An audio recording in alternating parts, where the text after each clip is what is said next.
अस्सलाम वालेकुम वरहमतुल्लाहि वबरकातुहू। उम्मीद करती हूँ कि आप सब लोग खैर आफियत से होंगे, खुशबाश होंगे जी। तो वेलकम टू अनदर व्लॉग। और आज का व्लॉग बहुत ज़्यादा इंटरेस्टिंग होने वाला है। और आज के व्लॉग में मैं एक न्यू चीज़ ऐड करने जा रही हूँ। तो व्लॉग स्टार्ट करने से पहले मेरी आप सबसे गुजारिश है कि सब जिन्होंने अभी तक मेरे चैनल को सब्सक्राइब नहीं किया वो सबसे पहले मेरे चैनल को सब्सक्राइब कर लें, लाइक कर दें, अपने दोस्तों में शेयर कर दें। शेयरिंग तो मस्ट, एटलीस्ट आप लोग एक शेयर तो कर सकते हैं ना। तो एक शेयर में आप लोगों को कोई पैसा नहीं लगेगा। तो काइंडली आप लोग अगर सब्सक्राइब नहीं कर सकते तो एक शेयर लाजमी कर दीजिएगा, ताकि किसी और बच्चे का, किसी और स्टूडेंट का इसमें बेनिफिट हो सके। तो बगैर वक्त ज़ाया के, बगैर ज़्यादा बातें किए हम लोग अपने व्लॉग की तरफ आते हैं जी। तो आज के व्लॉग में हम लोगों ने कुछ नया ऐड किया, और जो नया ऐड किया है वो ये है कि हम लोग, जैसे हम लोगों ने बायोलॉजी 10th के जो है वो व्लॉग स्टार्ट किए थे ऐड करने, इसी तरह हम लोग इसके भी मैथमेटिक्स के भी स्टार्ट करने जा रहे हैं लेक्चर्स अपलोड करने। तो आज हम लोग चैप्टर नंबर 1 देखेंगे क्लास 10th का, और हम लोग उसका बेसिक इंट्रोडक्शन देखेंगे। तो बगैर वक्त ज़ाया किए हम अपने वीडियो का आगाज़ करते हैं जी। तो चैप्टर नंबर 1 हमारे पास आता है क्वाड्रेटिक इक्वेशंस। क्वाड्रेटिक इक्वेशंस होते क्या हैं, सबसे पहले हम लोग इसकी डेफिनेशन देख लेते हैं। तो डेफिनेशन इसकी है, an equation which contain the square of the unknown variable quantity but no higher power is called quadratic equation or an equation of the second degree। कहते हैं कि ऐसी इक्वेशन जो कि स्क्वायर कंटेन करे। स्क्वायर का तो आप लोगों को पता है ना, कि जैसे मैं कह दूं कि ये एक्स है और इसका मैंने ऊपर स्क्वायर, तो ये चीज़ क्या होती है, स्क्वायर होती है। तो कहते हैं ऐसी इक्वेशन जो कि स्क्वायर कंटेन करे किसी अननोन वेरिएबल का या अननोन क्वांटिटी का। अब एक्स है, अगर फॉर एग्जांपल एक्स हमारे पास आता है तो यहाँ ए एक्स आ जाता है। अब ए एक्स स्क्वायर, अब हमें नहीं पता ये एक्स जो से एक वेरिएबल, हमें नहीं पता कि क्या कौन सा वेरिएबल है, हमें इसकी वैल्यू नहीं फाइंड। तो कहते हैं कि ऐसे अननोन क्वांटिटी का स्क्वायर जो है उसको हम क्या कह देते हैं। और दूसरी शर्त क्या है, नो हायर पावर। फर्स्ट पहली शर्त क्या है, square of the unknown variable, दूसरी क्या है, नो हायर पावर। ऐसी इक्वेशन जो कि स्क्वायर कंटेन करे अननोन वेरिएबल का, अननोन क्वांटिटी का, लेकिन हायर पावर ना हो, इसकी पावर 2 से ज़्यादा ना हो। उसकी जो हायर पावर है ना वो 2 होनी चाहिए मैक्सिमम, उससे ना कम हो ना उससे ज़्यादा हो। इस कॉल्ड क्वाड्रेटिक इक्वेशन और an equation of the second degree. और हम उसको सेकंड नाम क्या देते हैं, इक्वेशन ऑफ सेकंड डिग्री। उसको हम इक्वेशन ऑफ सेकंड डिग्री भी कहते हैं, क्योंकि इसकी डिग्री क्या होती है, 2 होती है। ठीक है। नेक्स्ट कहते हैं a second degree equation in one variable x of the form. कहते हैं कि जो सेकंड डिग्री है उसको हम लोगों ने अगर एक्स वेरिएबल की फॉर्म में लिखना हो तो हम लोग किस तरह लिखते हैं, a x square b x plus C equal to 0। ये हमारे पास बेसिकली क्या है, क्वाड्रेटिक इक्वेशन है। और इसको हम लोग दूसरा नाम क्या दे सकते हैं, इसको दूसरा नाम हम लोग दे सकते हैं equation of the second degree. तो इस कहते हैं कि यहाँ पे जो ए होता है वो कभी भी 0 के इक्वल नहीं होगा, क्योंकि जब ए 0 के इक्वल हो जाएगा तो ये चीज़ तो ख़त्म हो जाएगी, ये चीज़ बच जाएगी बी एक्स प्लस सी। और हम लोगों ने कहा था कि इसकी जो क्वाड्रेटिक इक्वेशन है उसमें हमारे पास मैक्सिमम पावर 2 होने चाहिए। लेकिन जब ये चीज़ ख़त्म हो जाएगी, ये चीज़ अगर हम उसको ए को 0 कर देंगे तो ये चीज़ हमारे पास ख़त्म हो जाएगी एक्स स्क्वायर। तो हमारे पास पीछे बी एक्स प्लस सी बच जाएगा, तो वो हमारे पास क्वाड्रेटिक इक्वेशन नहीं रहेगी। तो उन्होंने कहा कि आप लोगों के पास ए 0 नहीं होना चाहिए। और दूसरी बात कि ए बी सी जो से हैं वो क्या होते हैं, वो रियल नंबर होने चाहिए, आप लोगों के पास रियल नंबर हो। इसको हम क्या कह देते हैं, जनरल या standard form of quadratic equation. हम इसको जनरल फॉर्म भी बोल सकते हैं क्वाड्रेटिक इक्वेशन की, और इसको हम लोग स्टैंडर्ड फॉर्म भी बोल सकते हैं। देन आते हैं, अगर ये इक्वेशन है तो इस इक्वेशन में ए का क्या मतलब है, बी का क्या मतलब है, और सी का। ए जो होता है वो कोफिशिएंट होता है एक्स स्क्वायर का, और जो बी होता है वो कोफिशिएंट किसका होगा, एक्स का। और सी हमेशा हमारे पास क्या होगा, एक कांस्टेंट टर्म होगी। जो इस फॉर्म में लिखी जाएगी वो हमारे पास क्या होगी, स्टैंडर्ड फॉर्म होगी। जैसे कि आपकी बुक से मैं एग्जांपल लेती हूँ, एक जगह लिखा हुआ है हमारे पास x² माइनस 7x प्लस 6, और एक एग्जांपल है आप लोगों के पास 3x² plus 4x equal to 5। कोई भी आप एग्जांपल ले सकते हैं। मैंने अगर बुक से ली है, अगर आप लोगों की बुक में ऐसे एग्जांपल कोई नहीं है तो आप लोग को जो भी आप लोग कोई भी एग्जांपल सपोज कर सकते हैं। बेसिक मकसद क्या है, आप लोगों को समझाना है कि जनरल फॉर्म और स्टैंडर्ड फॉर्म क्या होती है, और जो जनरल फॉर्म या स्टैंडर्ड फॉर्म नहीं होती वो क्या होती है। तो वो बेसिकली आप लोगों को कंसेप्ट देना था। अब आप लोगों ने क्या चीज़ देखनी है, अगर आप लोगों ने क्वाड्रेटिक इक्वेशन की स्टैंडर्ड फॉर्म या जनरल फॉर्म चेक करनी है ना, तो आप लोगों के पास ए बी सी जो है वो होना लाजमी है एक इक्वेशन में, और इसी तरह सीक्वेंस वाइज ही आप लोगों के पास होना चाहिए। हाँ, ये हो सकता है कि आप लोगों का यहाँ पे x² आ जाए, यहाँ पे आप लोगों का x आ जाए, यहाँ पे दरमियान में 6 आ जाए, लेकिन ये जो इस फॉर्म को हम लोग कह सकते हैं कि ये है स्टैंडर्ड फॉर्म, हमारे पास ये स्टैंडर्ड फॉर्म है। जबकि ये जो है ये हमारे पास स्टैंडर्ड फॉर्म नहीं होगी, क्योंकि यहाँ पे हमारे पास ये जो चीज़ है जो हमारे पास, सॉरी यहाँ पे ज़ीरो भी आएगा साथ में, क्योंकि ये क्या हमारे पास बनती है, स्टैंडर्ड फॉर्म बनती है।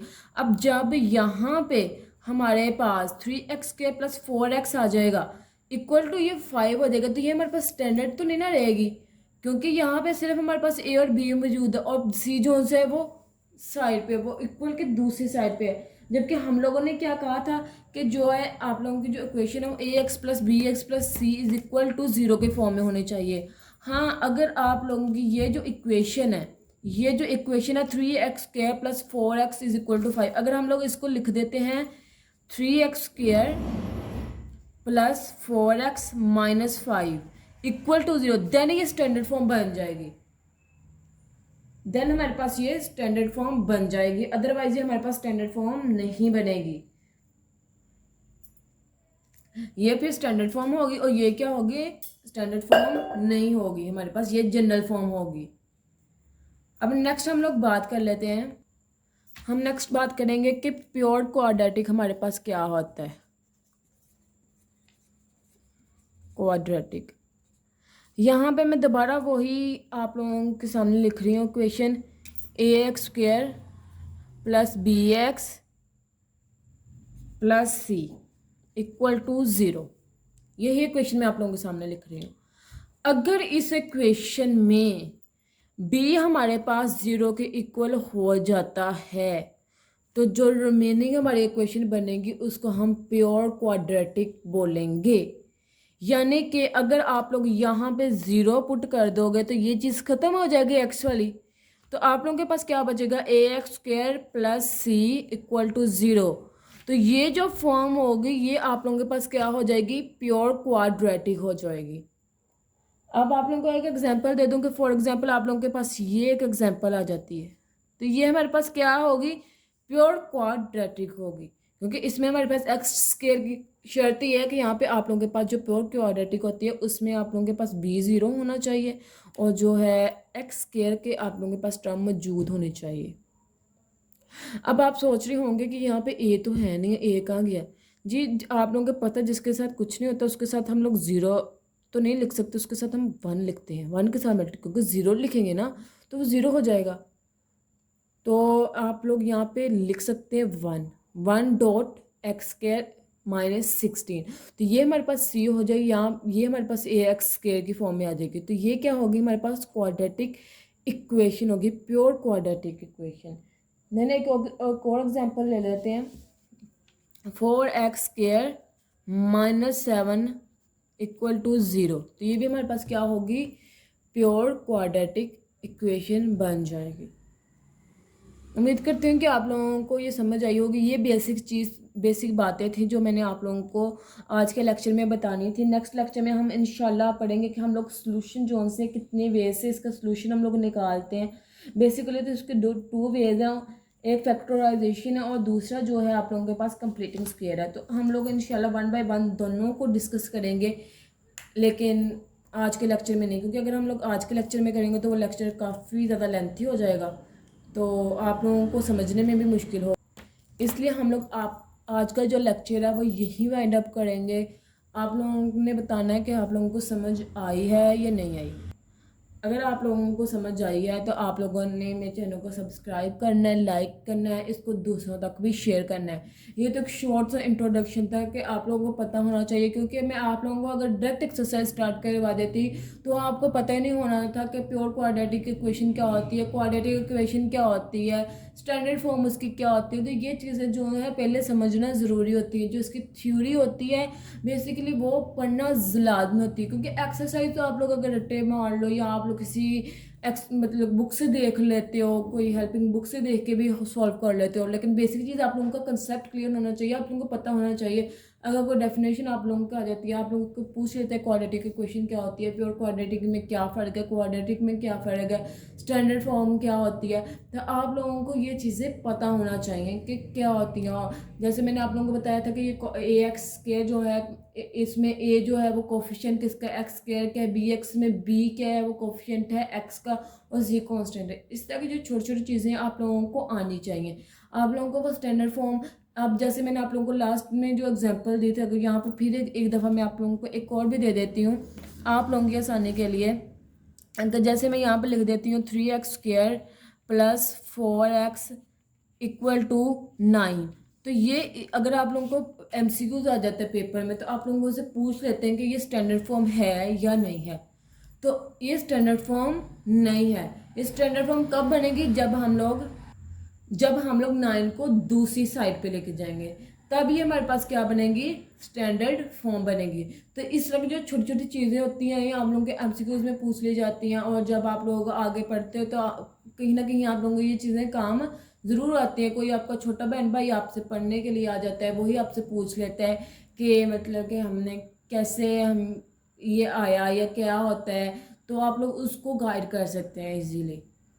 अगर आप लोगों को लेक्चर पसंद आया तो मेरे चैनल को सब्सक्राइब करना मत भूलिएगा। जिन्होंने अभी तक सब्सक्राइब नहीं किया काइंडली वो सबसे पहले मेरे चैनल को सब्सक्राइब करें, साथ में बेल आइकन के बटन को भी दबा दें।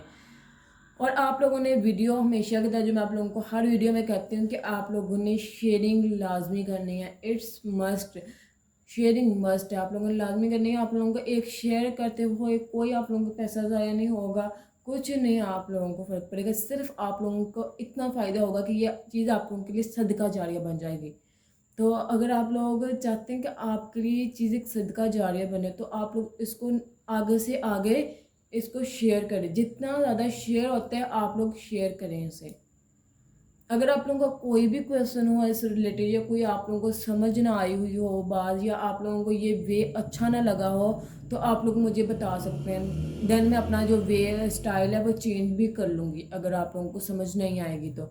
बेसिकली मैंने आप लोगों को इसलिए पेज पे जो है वो प्रेफर ज़्यादा किया है, क्योंकि आप लोगों को पेज पे लिख के एक चीज़ जब आपके सामने राइट होके आ रही होती है तो आपको वो ज़्यादा अच्छी से अंडरस्टैंड करना ईजी हो जाते हैं आप लोगों को। और मैं आप लोगों को यहाँ पे छोटी छोटी बातें बताना चाहती हूँ, जैसे कि मैंने आप लोगों को यहाँ पे एग्जांपल दिया कि ये स्टैंडर्ड फॉर्म है या नहीं है, क्योंकि इस तरह के जो एग्जाम्पल ये MCQs आ जाते हैं तो आप लोगों को ये चीज़ें पता होनी चाहिए।